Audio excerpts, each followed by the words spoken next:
एक फुसकून गांव में एक नन्हा चरवाहा लड़का रहता था। हर रोज वो अपनी भेड़ों के रेड़ को गांव के करीब सब्ज पहाड़ियों पर चुराने ले जाता।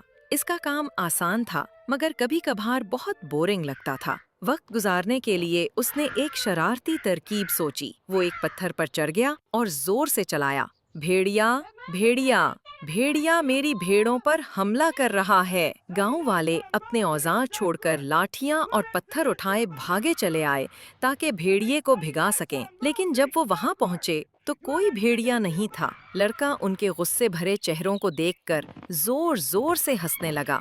अगले दिन उसने फिर यही हरकत दोहराई। गांव वाले दौड़े आए, लेकिन वहां भेड़िया नहीं था। वो सब बहुत नाराज हुए और कहने लगे, हमारे एतमाद से मत खेलो। मगर लड़का फिर भी हंसता रहा। कुछ दिन बाद जब वो अपनी भेड़ों को चुरा रहा था तो वाकई एक भेड़िया जंगल से निकल आया। डर के मारे उसने चलाना शुरू किया, भेड़िया भेड़िया प्लीज मेरी मदद करो। लेकिन इस बार गांव वाले समझे कि वो फिर मजाक कर रहा है। कोई भी उसकी मदद को ना आया और भेड़िया उसके पूरे रेड़ को मुंतशिर कर गया। सबक: झूठे पर कोई यकीन नहीं करता, चाहे वो सच ही क्यों ना बोल रहा हो।